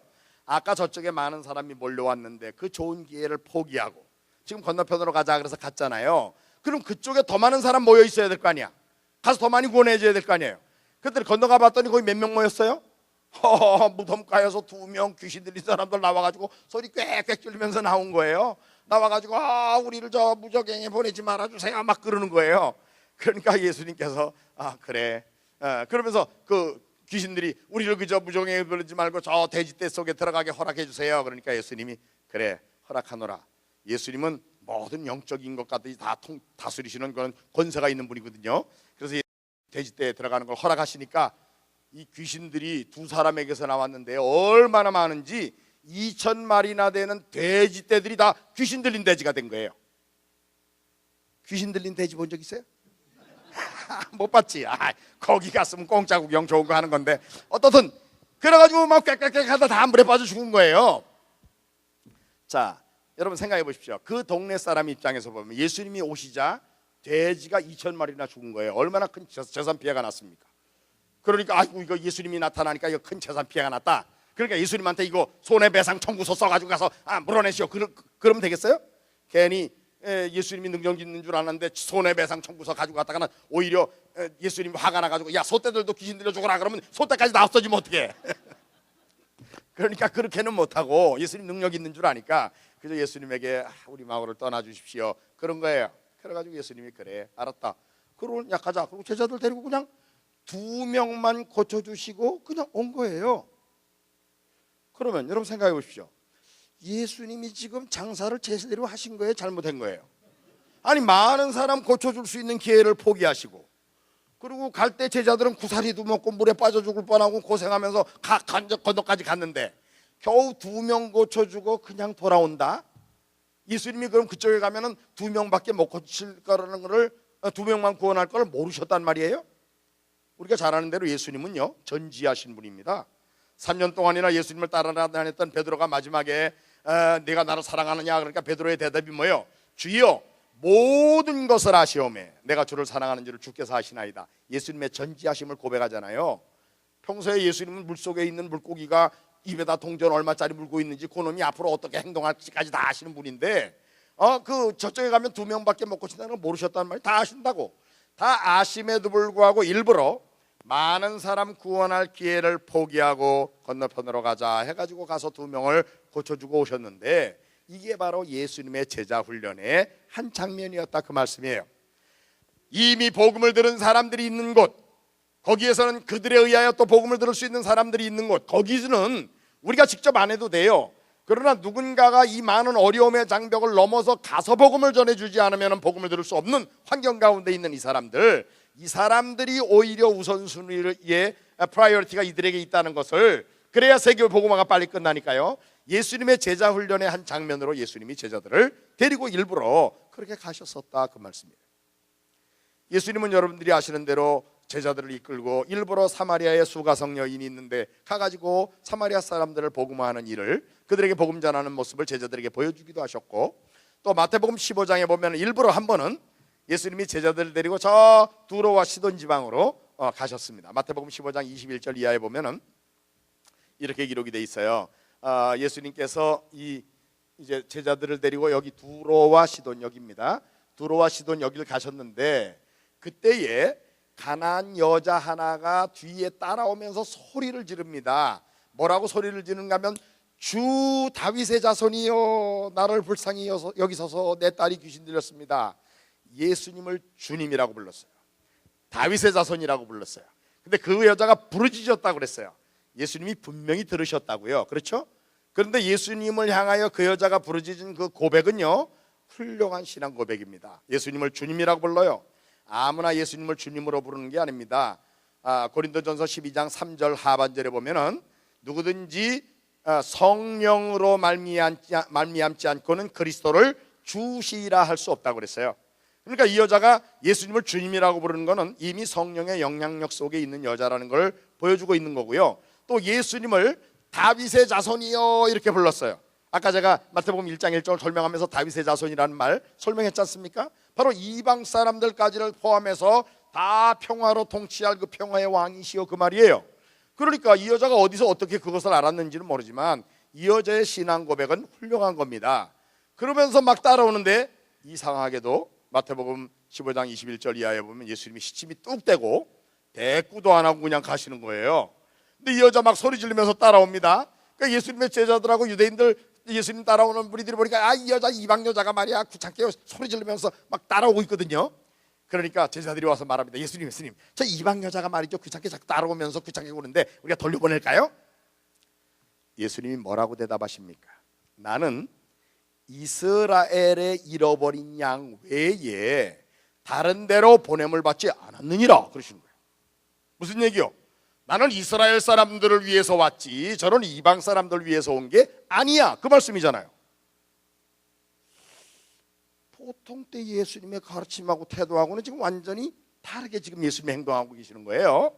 그때 그 말을 들은 이 유대인들하고 예수님의 제자들 속으로 어떻게 생각했을까요? 맞아 예수님 말이야 우리 같은 이스라엘 사람들 구원하러 왔지 저는 이방인들 구원하는 거 아닌데 저 여자는 괜히 쫓아오면서 자기들 혜택 받을 줄 알고 헛물 캐고 있네 아마 그랬을 거예요. 근데 이 여자는 또 눈치도 없이 그냥 뒤따라와가지고 예수님 앞에 와가지고 무릎을 꿇고는 예수님 내 딸이 귀신 들렸는데 좀 고쳐주세요 또 그러는 거예요. 그러니까 이번에는 또 예수님이 한 수 더 뜨셔가지고요 자녀에게 줄 떡을 취해가지고 개한테 줄 수는 없다 그러시는 거예요. 이건 무슨 얘기요? 이스라엘 사람들은 하나님의 자녀지만 너 이방인 개잖아. 개가 어떻게 자녀들하고 똑같이 대접받으려고 그러냐? 그 얘기 아니에요? 얼마나 잔인한 말씀이에요. 예수님이 그러셨다고요.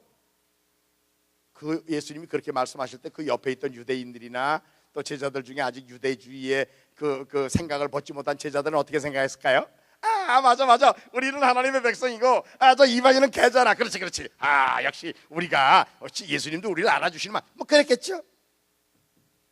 근데 이 여자는요 세상 말로 하면 벨도 없는지 자존감도 없는지 그저 옳습니다. 그러나 개들도 주인의 상에서 떨어지는 부스레기를 먹습니다 그러는 거예요.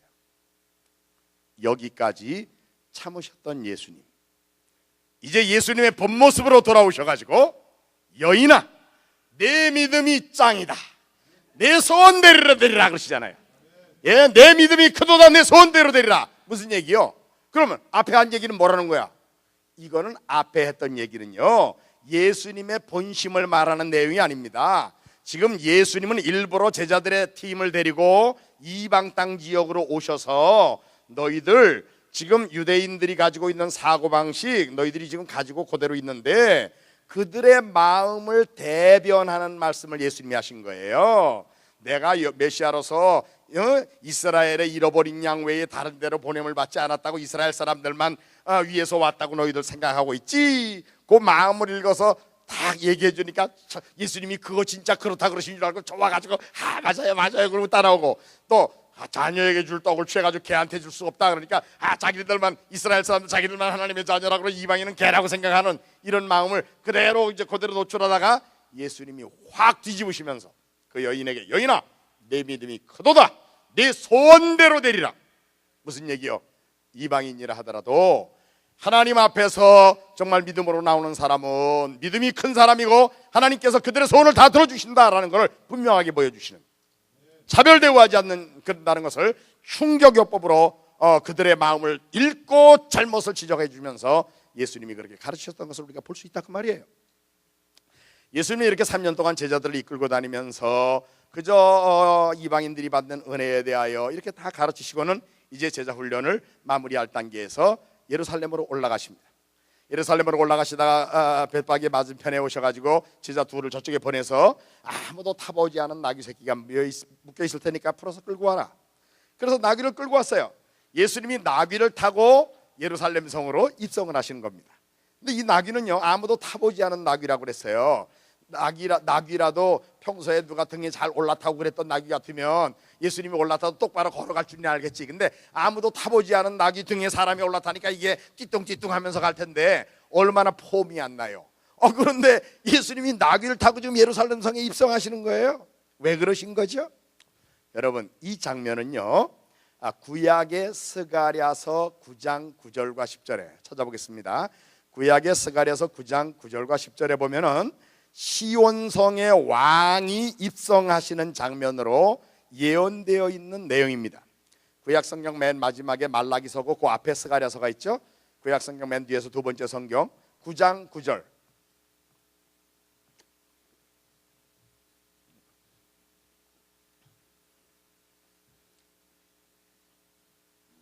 말라기서 9장 9절과 10절에 보면 예언이 있습니다. 9절을 제가 읽습니다. 시온에 따라 크게 기뻐할지어다 예루살렘에 따라 즐거이 부를지어다 보라 내 왕이 내게 임하시나니. 분명히 지금 오시는 분이 왕으로 입성하는 분이에요. 근데 그분이 누군가 하면 그는 공의로우시며 구원을 베푸시며, 그 왕인데 그분이 구원을 베풀면서도 공의롭대.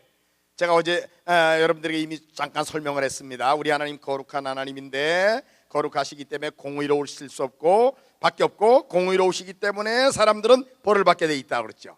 그런데 하나님 좋으신 하나님이라서 사랑으로 나타난 결과로 대신 벌 받아주는 제도를 만드셨고, 대신 벌 받아주는 제도에서 사람이면서 죄는 없는 사람이면서도 무한한 가치를 지니신 그분이 대신 벌을 받아주심으로 엄격하게 공의를 행하시면서도 사람을 구원하시는, 그게 바로 십자가에서 예수님이 대신 벌 받아 죽어주심으로 우리를 구원하시는 하나님의 방법이라 그랬잖아요. 바로 그겁니다. 공의를 행하면서도 구원을 베푸는 분이야 바로 이 나귀 타고 입성하는 바로 이 왕이, 지금 시온성에 들어오는 이 왕이요. 9절 하반절에 베푸시며 겸손하여서 나귀를 타시나니 나귀의 작은 것 곧 나귀 새끼니라. 10절 내가 에브라임의 병거와 예루살렘의 말을 끊겠고 전쟁하는 활도 끊으리니. 잘 들으세요. 나귀 타고 입성하는 그분이 누구인지를 거기 10절 중간에 말합니다. 그가 이방 사람에게 화평을 전할 것이다. 여러분, 이 화평, 평화, 피스, 이 평화라는 이 단어는요, 원래 사람들이 죄인이 돼가지고 하나님과 원수가 되었던 거예요. 그랬는데 고린도 후서 5장 18절에 보면 하나님이 그리스도로 말미암아 자기를 세상과 화목하게 하셨다. 예수님이 십자가에 대신 벌받아 죽어주는 죽음을 죽어주심으로 말미암아 하나님과 우리 사이가 화목하게 됐잖아요. 예수님의 속죄 제사의 결과입니다. 바로 그 화목을 이 나귀 타고 입성하는 왕이 누구에게 줄 뿐이라고요? 이방 사람에게 화평을 전할 뿐이다 그 말이에요. 다른 말로 말하면은 이방 사람들까지를 죄 용서받고 구원받게 해가지고 하나님과의 좋은 화해가 이루어지게 하는 일을 하시는 분이 바로 이분이다 라는 것을 말하는 거예요. 그래서 예수님이 지금 이방 사람에게 화평을 전할 뿐이라고 구약에 예언이 돼 있고, 그 다음에 왕이니까 통치 영역이 있을 거 아니겠어요? 거기 하반절에 10절 하반절에 그의 통치는 바다에서 바다까지 이르고, 바다에서 바다까지 이른다. 무슨 얘기요? 우리가 여기 있는데 한쪽으로 아무 쪽으로나 이쪽으로 쭉 가면 바다가 나오게 돼 있습니다. 끝에 가면 바다가 나와요. 또 반대쪽으로 이쪽으로 쭉 가도 끝까지 가면 바다가 나옵니다. 이쪽으로 쭉 가면 태평양이면 이쪽으로 가면 대서양이 나오겠죠. 어떻든 이쪽 땅 끝에서 저쪽 땅 끝까지 사람들이 발 딛고 사는 데는요, 전체가 다 이 나귀 타고 입성하는 이분의 통치 영역이다 그 말이에요. 메시아의 세계적인 통치를 보여주는 말입니다. 또 마지막에는 유브라데에서 강에서 땅끝까지 이르겠다. 유브라데 강 어디입니까? 여러분 창세기 2장에 보면은요, 하나님이 우주 만물을 만드시고 에덴 동산을 만드시고 거기에 사람들을 처음 살게 만들어 주셨습니다. 그런데 그 에덴 동산에서 4개의 강이 발원해서 흘러가기 시작하는데 그 중에 하나가 유브라데 강이라고 돼 있어요. 그러니까 무슨 얘기요? 유브라데 강은 사람이 처음 지음 받아 가지고 살던 바로 거기입니다. 유브라데 강에서 제일 멀리가 사는 데까지, 땅 끝까지가 다 그분의 통치 영역이다, 이렇게 말하고 있죠. 그러니까 한마디로 낙이 타고 예루살렘 성으로, 시온 성으로 들어오는 분이 앞으로 있을 텐데, 그 낙이 타고 들어오는 분, 그분이 누군지 아냐? 그분이 공의를 행하면서도 구원을 베푸는 바로 그분이야. 근데 그분이 이방 사람에게 화평을 전할 뿐이다. 그리고 그분의 통치 영역은 바다에서 바다까지 이르고 유브라데부터 땅끝까지 이르는 그런 왕이야. 구약에 그렇게 예언되어 있거든요. 지금 예수님께서 예루살렘으로 입성하시면서 시침이 뚝 떼고 낙이 타고 지금 예루살렘 성으로 들어가시는 거예요. 예? 보통 왕 같으면 그저 잘생긴 준마 타고 하얀 갈퀴가 있는 백마 타고 따가닥 들어가야 왕으로 멋있게 들어가는 거지만, 예수님은 워낙 폼이 안 나는 낙이 타고 띠뚱띠뚱하고 가십니다. 하지만 구약에 예언을 하는 사람의 눈으로 보면은, 우와, 이분이 지금 낙이 타고 들어오는 이 행위는 내가 바로 구약 스가랴서에 예언되어 있는 공의를 행하면서도 구원을 베푸는 자이면서 아울러서 이방 사람들에게 화평을 전하고 바다에서 바다까지 유브라데부터 땅끝까지를 통치할 왕이 나다라는 것을 행동으로 선언하는 장면이 바로 낙이 타고 입성하는 장면이었다, 그 말씀이에요. 그러니까요, 이게 얼마나 놀라운 장면입니까? 예수님의 제자 훈련에, 이방 사람들을 복음화하는 데에 쓰임받을 제자 훈련의 교육의 클라이막스입니다. 지금 예루살렘에 입성하신 예수님, 그 다음날 새벽에 아침에 성전에 들어가셨는데 사람들이 거기서 돈을 바꾸고 비둘기 팔고 뭐 이러고 있는 거예요. 예수님 화가 나셔가지고 이 돈 바꾸는 상을 확 뒤집어 엎으시고요, 끈으로 채찍을 만들어가지고 막 쫓아냈습니다. 폭력적으로 변하셨어요. 여러분, 예수님의 그 온유한 성품이나 이런 거로 보면은 보통 같으면 절대로 그럴 뿐이 아니잖아요. 제가 예를 들어서 이 강대상을 확 뒤집어 엎었다고 생각해 보세요. 여러분들 얼마나 놀라요. 그런데 예수님이 그러셨다니까요. 상을 뒤엎으면서 막 그 채찍으로 쫓아내시면서 뭐라고 그러셔요? 내 집은 만민이 기도하는 집이라고 기록되었거늘 너희가 어찌하여 이 강도의 구려를 만드느냐, 그러시는 거예요. 이게 무슨 얘기입니까? 제가 어제 저녁에 말씀드렸지만 솔로몬의 성전을 봉헌할 때에 하나님 이전에 멀리서 이방인들도 와가지고 하나님 앞에 기도하거든, 하나님께서는 내 백성 이스라엘의 기도를 들으시는 것처럼 이방인들의 기도도 들어주세요 그랬잖아요. 그래가지고 그런 그 솔로몬의 기도도 있고, 그 기도에 근거하기도 하고 이사야를 통하여 하나님께서 말씀을 기록하게 하실 때에 이사야 56장에 보면은, 이사야 56장은 이방인과 장애인도 하나님이 구원하신다, 하나님이 은혜를 주신다라는 내용으로 되어 있는 그런 성경인데, 이사야 56장에 이방 사람들이 와가지고 기도하면 하나님이 들으신다 그러면서 이사야 56장 7절에 그래서 내 집은 만민이 기도하는 집이라고 일컬어지겠다, 이사야서에 그렇게 기록이 돼 있어요. 그리고 그 다음 8절에 보면 내가 이미 모은 본 백성 외에 또 모아 그에게 속하게 하겠다. 그러니까 하나님이 이스라엘 백성들만 모아서 구원하는 게 아니라 이방 사람까지도 모아서 구원하신다. 특별히 하나님의 집은 이스라엘 사람만을 위한 집이 아니라 이방 사람들도 만민이 기도하는 집이다, 이렇게 기록이 돼 있다, 그 말이에요. 그래서 사실은 이 예루살렘 성전에도 성전에 이방인의 뜰이라는 데를 마련해 놓고 이방 사람들이 거기 와서 기도하고 그럴 수 있게 했었어요. 그런데 유대인들이 장사해 먹느냐고, 자기네들 돈 버는 욕심에 그저 이방 사람들이 와서 받아야 되는 이 영적인 혜택을 방해하는 행동을 하고 있단 말이에요. 여기에 대해서 예수님이 분노하신 거죠. 그래가지고 예수님이 상을 뒤집어 엎으시면서 내 집은 만민이 기도하는 집이라고 기록됐다라고 말씀하신 거예요. 여기까지가 예수님이 고난주간의 마지막 장면까지의 얘기입니다. 예수님의 공생애의 첫 행보, 이방 땅을 방문하시고 첫 메시지를 이방인들을 포함시켜 놓고 말씀하시고 할 때부터 이 마지막 고난주간에 이제 예수님이 성전을 정결케 하시는 일, 여기까지의 예수님의 모든 사역은요, 바로 아까 말씀드렸던 대로 12제자들을, 이방 사람들을 계속해서 제자 훈련할 제자로 훈련하는, 세계 복음화의 완성을 목표로 하는 일꾼을 준비시키는 이 과정의 일을 예수님께서 하신 거예요. 그리고는 이제 제자들에게 야, 유월절을 준비해라. 그래가지고 제자들에게 다락에 모이라고 그러셨습니다. 요한복음 13장에서 17장까지를 소위 다락방 강화라고 그럽니다. 다락방 강화. 예수님이 겟세마네 동산으로 나가시기 전에 제자들과 마지막으로 모여가지고 성찬 예식을 제정하시고 제자들의 발을 씻겨주시고 그 다음에 너희는 서로 사랑하라 이런 새 계명을 준다 이런 얘기도 하시고 내가 너희 있을 곳을 예배하러 간다 이런 얘기도 하시고 내가 곧 길이요 진리요 생명이 나로 말미암지 않고는 아버지께로 올 자가 없다 이런 얘기도 하시고 또 나를 본 자는 아버지를 보았거늘 어찌하여 아버지를 보여달라고 그러느냐 그런 얘기도 하시고 그 다음에 또 중요한 얘기 중엔 나를 믿는 자는 나의 하는 일을 그들도 할 것이요 이보다 더 큰 것도 하리니 이는 내가 아버지께로 가기 때문이다. 너희가 무엇이든지 내 이름으로 기도하면 내가 직접 해줄게 뭐 이런 얘기들도 쭉 하시고는 마지막 이 다락방 강화의 맨 마지막인 17장 요한복음 17장은 13장에서 17장까지가 다락방 강화라고 했죠.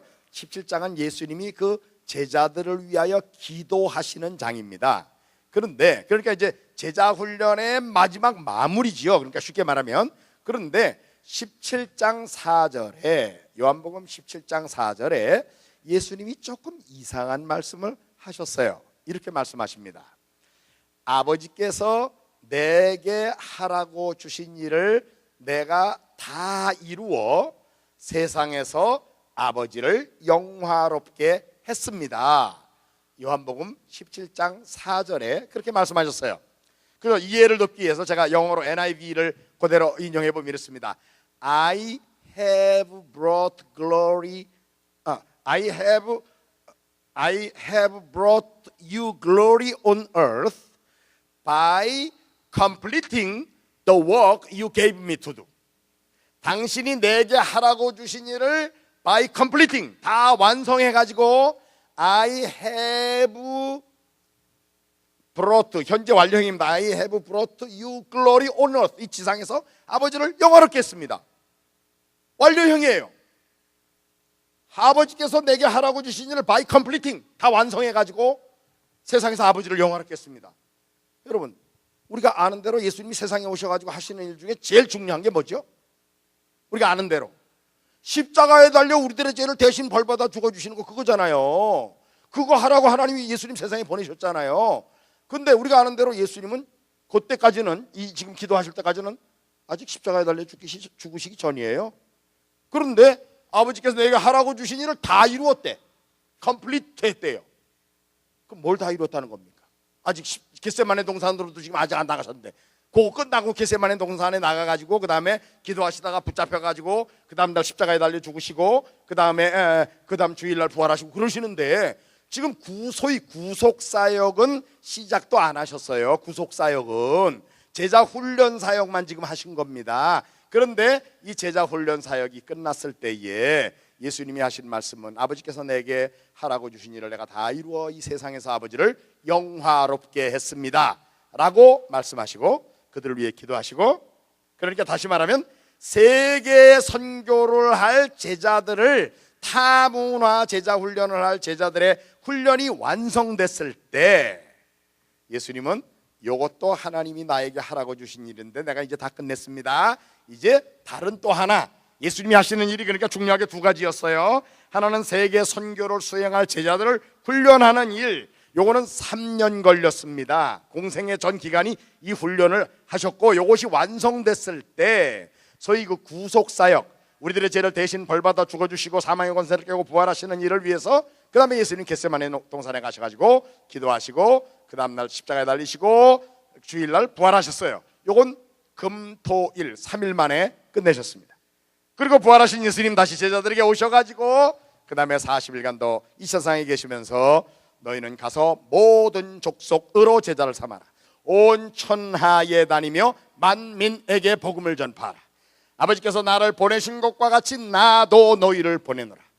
또 내일 아침에 제가 여러분들에게 드릴 말씀이지만 누가복음에서는 구약 성경의 예언이 중심 내용이 나를 가르쳐 기록된 것인데 그 첫째가 그리스도의 고난과 부활이고 그 다음에 그의 이름으로 제사함을 얻게 하는 회개가 예루살렘의 시작에서 모든 족속에게 전파될 것이 기록되었으니 성경에 그렇게 기록되었는데 너희가 바로 그 모든 일의 증인들이다. 그런 얘기도 하시고 그 다음에 마지막 날 40일째 되는 날은 감람산 위에서 오직 성령이 너희에게 임하시면 너희가 권능 받고 예루살렘 온 유대 사마리아 땅끝까지 이르러 내 증인이 될 거야. 이런 얘기까지를 예수님 말씀하시고, 그러나 결정적으로 중요한 말씀은 이 천국 복음이 모든 민족에게 증언되기 위하여 온 세상에 전파되리니 그제야 끝이 올 것이다. 예수님의 궁극적인 목적은 세계 모든 나라 모든 종족들이 복음을 듣고 다 구원받은 사람들이 있게 만드는 겁니다. 그래서 이 천국 복음이 모든 민족에게 증언되기 위하여 온 세상에 전파되리니 그제야 끝이 온다고. 그러면서 너희는 가서 모든 족속에서 삼아라 온 천하에 다니며 만민에게 복음 전하라는 이 선교의 위임령을 주시고 예수님은 승천하셨습니다. 언제 오신다고요?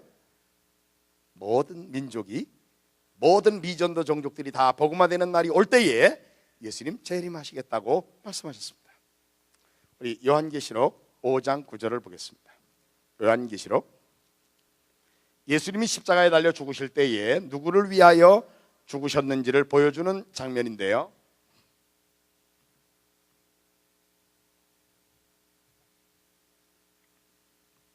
요한계시록 5장 9절에 보면은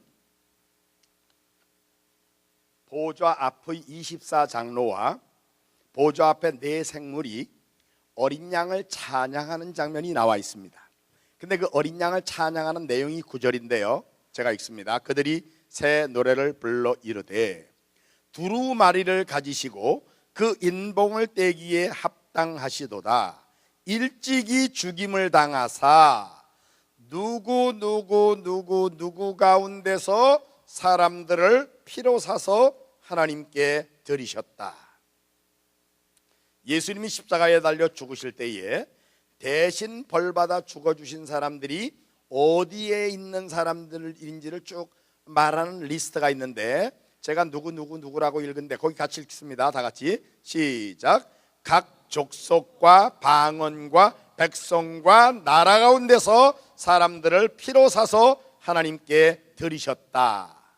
거기 우리말로 각 족속, 영어로 every, 영어로는 every tribe and language and people and nation. every. 그러니까 세계에는요 모든 종족들 가운데 예수님이 대신 벌받아 죽어주신 사람이 있다는 얘기예요. 제가 마음의 버든을 가지고 있는 남부 수마트라에 31개의 종족이 있다고 그랬죠. 그 31개의 종족 중에 거기 지금 그 무꼬무꼬족이라는 종족이 있습니다. 아직은 예수 믿는 사람이 한 명도 없어요. 그런데 여러분, 무꼬 사람 종족 중에 구원받고 하나님 나라에 가보면은 구원받은 사람이 있을까요, 없을까요?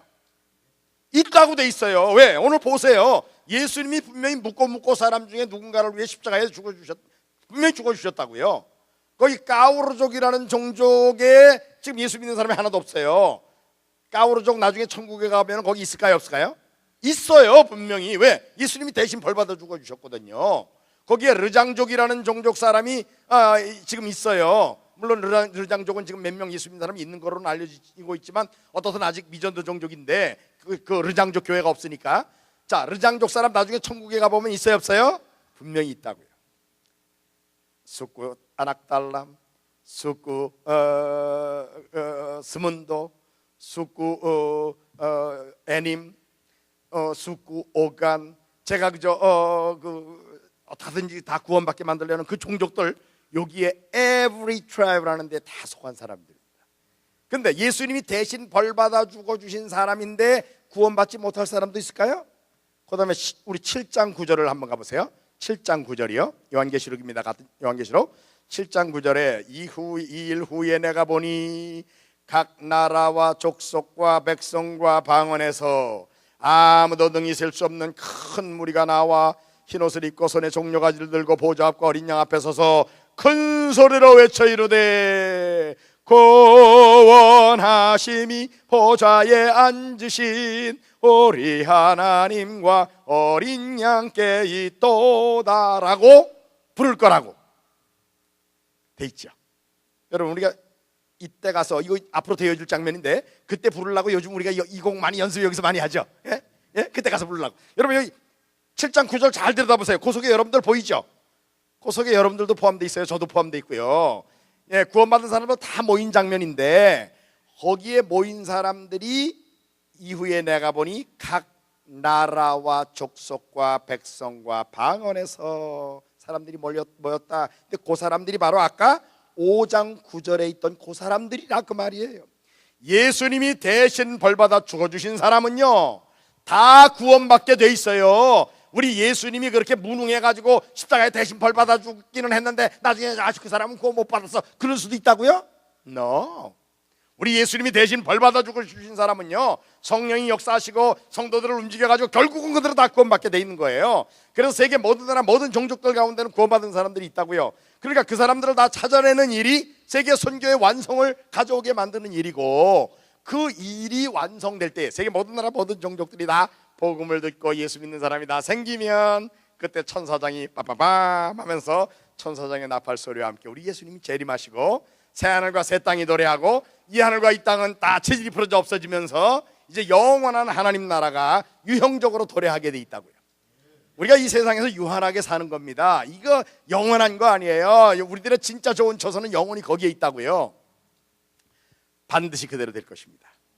그런데 그 일이 그대로 되기 위해서 아까 5장 9절에 예수님이 십자가에서 그렇게 모든 각 나라 족속 백성 방언에서 사람들 구원하기 죽으셨고 7장 9절에 실제로 사람들 다 모였다고 그랬죠. 근데 중간에 6장 9절이 있어.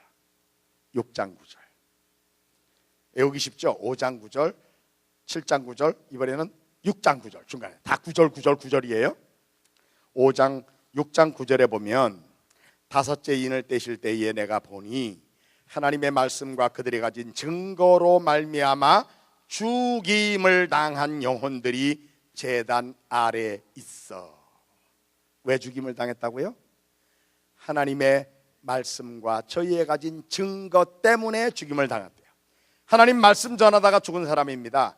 저희의 가진 증거 때문에 죽임을 당했다고 그러는데 이 증거는 요한계시록 1장에 보면 예수 그리스도의 증거라고 그랬어요. 예수님이 우리들의 죄를 위하여 대신 벌받아 죽어주셨다라는 이 복음의 내용을 증거하는 이 증거예요. 그러니까 복음 전하다 죽은 사람이죠.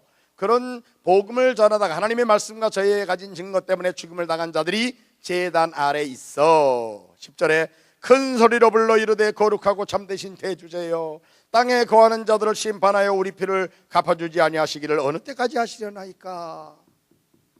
세상 빨리 심판해가지고 우리 억울하게 이게 순교하고 그랬는데 이거 왜 빨리 세상 심판 안 하는 겁니까? 하고 하나님 앞에 지금 순교자들이 제단 아래서 부르짖었더니 11절에 각각 그들에게 흰 두루마기를 주시며 이르시되 아직 잠시 동안 쉬되 그들의 동무 종들과 형제들도 자기처럼 죽임을 당하여, 자기처럼 죽임을 당하다니요, 하나님의 말씀과 저희의 가진 증거 때문에 죽임을 당하는 죽음을, 그런 죽음을 당해가지고 그 말이죠, 그 수가 차기까지 하라 하시더라. 그 수가 차는 날이 뭐예요? 하나님의 말씀과 저희의 가진 증거, 복음 전하다가 죽는 사람들의 수가 차기까지 하라. 하나님이 정해놓으신 그 수가 있는데 그 수가 차는 날이 무슨 날이요? 마태복음 24장 14절하고 이렇게 같이 연결해 보면 이 천국 복음이 모든 민족에게 증언되게 하여 온 세상에 전파되리니 그제야 끝이 오리라고 마태복음에 그랬는데 요한계시록에서는 그 수가 차면은 세상 끝이 온다고. 그러니까 사실은 세계 모든 나라 모든 종족들이 복음을 받게 만드는 일에 하나님이 정하신 하나님의 말씀과 저희의 가진 증거 때문에 죽임을 당할 자들이 있다는 겁니다. 순교자들.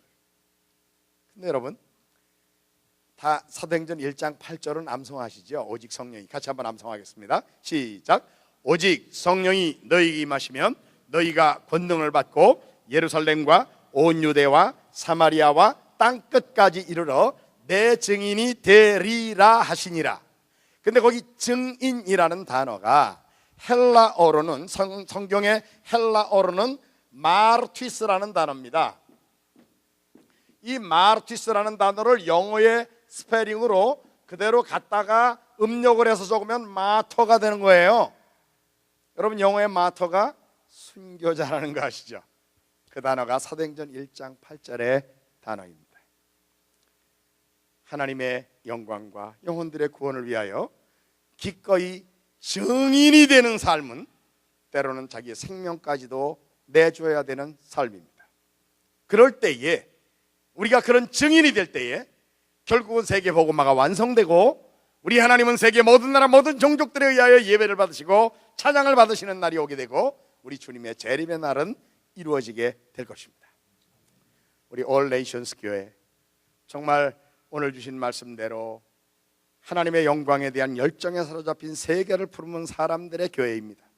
제가 오늘 새벽에 말씀드릴 때에 그 시편 67편의 기자는 그의 비전의 범위는 세계적이고 그의 마음을 지배하는 열정은 하나님의 영광에 대한 열정이라고 그랬습니다. 그래서 하나님의 영광에 대한 열정에서 사로잡힌 비전의 범위는 세계를 품은 사람, 바로 이 사람들이 올 네이션스 교회를 처음 시작할 때 우리 목사님 말씀하셨던 대로 그 시편 67편의 근거에서 이 교회가 시작이 됐고 여러분들이 바로 그 교회의 교인들입니다. 바로 세계 복음화를 이루어야 될 이 시대의 주인공들입니다. 이 시대의 교회는 많습니다. 예수 믿는 사람들은 많습니다. 하지만 진정 이 성경이 말하는 우리 주님의 관심도 처음부터 이방인들을 다 복음하고 세계 모든 나라 모든 종족들을 구원하라는 일념으로 예수님 오실 때부터 처음부터 이방인들에게 가셨고 이방인 놓고 첫 메시지 선언하시고 제자들 훈련도 사실은 이방 그 모든 종족을 제자 삼을 이방인 제자들을 훈련할 제자 훈련을 하시고 그 다음에 십자가에 달려 죽으시고 부활하시는 예수님 홀로 하신 일이지만 그 다음에도 주셨던 명령은 가서 모든 족속으로 제자를 삼아라. 온 천하에 다니며 만민에게 복음 전하라. 예, 분명히 땅 끝까지 이르러 내 증인이 되라. 우리 주님의 지침은 분명합니다. 미전도 종족 복음화의 완성, 이것이 우리들의 삶의 목표입니다. 선교사도 많습니다. 선교한다는 사람도 많습니다. 그러나 진정 복음을 듣지 못한 미전도 종족들에게 관심을 가진 사람들은 그렇게 많지 않아요. 잘못된 겁니다. 물은 많은데 마실 물이 없어서 바다 위에 떠 있는 사람이 목말라 갈증을 느끼는 것처럼 선교 운동은 많지만 진짜 성경이 말하고 있는 세계 선교의 운동에 정말 바른 방향으로 가는 사람들은 그렇게 많지 않아요. 미전도 종족들에게 가보니까 선교사들이 없더라니까요. 제가 말씀드리는 그 인도네시아의 그 남부 수마트라의 그 벙클루라는 주 전체가 그저 미전도 종족이 제일 많이 몰려 있는 주인데 거기에 지난 5월달까지 작년 5월달까지 코리안 미셔너리 한 명도 없었어요. 웨스턴 미셔너리, 아메리칸 미셔너리든 유로피언 미셔너리든 한 가정도 없었어요. 미전도 종족들이 몰려 있는 지역에 오히려 선교사가 없다고요. 같은 그 인도네시아의 말랑이라는 한 도시에만 한국 선교사만 40가정이 있어요. 지금 뭔가 잘못되어 있는 거 아닌가요? 여러분 정말 성경의 기초로 돌아가야 되겠고요. 특별히 성경의 기초 중에도 우리 예수님이 주신 지침에 우리가 돌아가서 그 지침을 따라서 사역을 해야 될 겁니다. 특별히 선교 사역을 해야 될 겁니다. 부끄럽지만 또 여러분들을 칭찬하는 말이 될 거라고도 생각이 되는데요. 제가 이제까지 만나본 주님의 종들 중에 우리 양 목사님처럼 순수하게 미전도 종족 선교에 대해 말하는 분을 본 적이 없어요. 제가 이제까지. 제가 요 며칠 동안 너무 제 마음에 흐뭇한 마음으로 아주 기쁨이 있습니다. 우리가요 사람들의 소리는 많지만 성경을 그대로 따르는 소리는 그렇게 많지 않습니다. 오늘 이후로 우리 성도님들 모두가 다 오늘 주신 말씀 신약 성경에 특별히 예수님의 사역의 중심이 뭐였던가를 다시 한번 기억하면서 우리의 남은 생애를 거기에 같이 헌신하는 그런 성도님들이 모두 되시기를 주의 이름으로 축원합니다. 기도하겠습니다. 사랑하는 주님, 오늘 정말 신약 성경 특별히 복음서가 우리 예수님의 사역에 대하여 어떻게 말하고 있는가 하는 것을 저희들이 함께 들었습니다.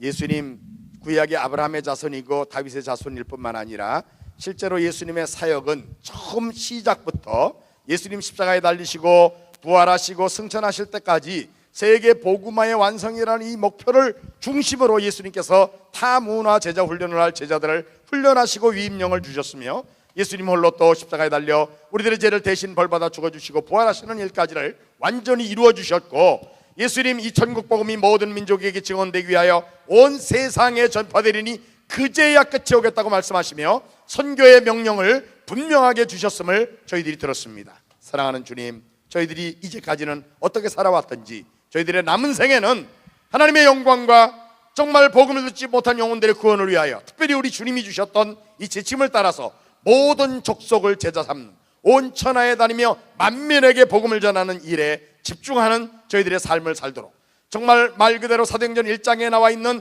이 증인 마터로서 하나님의 말씀과 저희가 가진 증거 때문에 우리의 생명까지도 줄 것을 각오하고 사는 저희 All Nations 교회의 성도님들이 모두 되도록 주님 인도해 주시옵소서. 그래서 주님 앞에 설 때에 착하고 충성된 종이라는 칭찬을 주님 앞에 받을 수 있는 저희들이 모두 되도록 주님 인도해 주시옵소서. 예수님의 이름으로 기도하옵나이다. 아멘.